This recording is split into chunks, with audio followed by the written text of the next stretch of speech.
Umani ng atensyon sa social media ang paglalantad ni Ivy Manzanbo, ukol sa di umano'y hindi kanais-nais nilang karanasan ng kanyang dating kaklaseng si Marian Rivera, bago pa man ito sumikat at kilalaning primetime queen ng GMA Network. Ang isyu ay muling nabuhay matapos ang panayam ni Karen Davila, isang kilalang mamamahayag ng ABS-CBN kay Marian.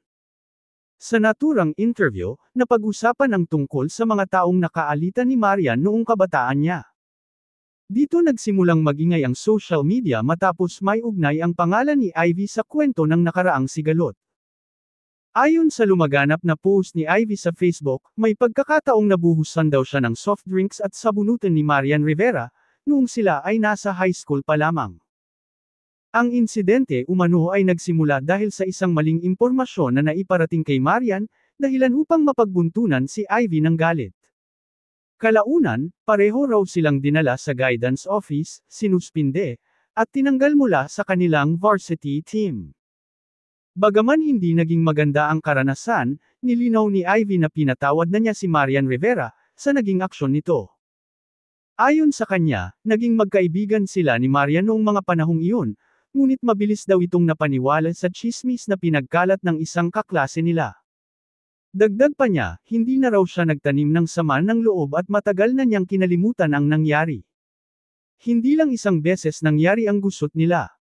Ibinahagi ni Ivy na kahit noong sila ay nasa kolehiyo na, muling lumutang ang issue.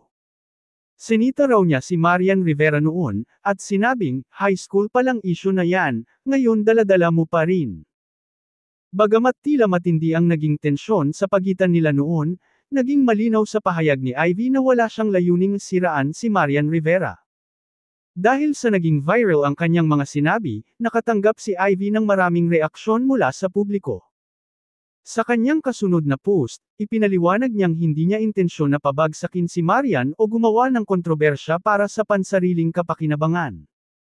Bilang pagtatapos ng kanyang pahayag, sinabi ni Ivy na matagal na ang insidenteng iyon at bahagi na lamang ng nakaraan. Ayon sa kanya, hindi na dapat palakihin ang bagay na hindi naman nakasasama sa kasalukuyang imahe ni Marian, lalo na't kilalang kilala na ito sa industriya at hindi na matitinag pa ng anumang kontrobersya. Nagpasalamat siya sa mga nakakaunawa at humingi ng pangunawa sa mga na-trigger ng kanyang mga salaysay.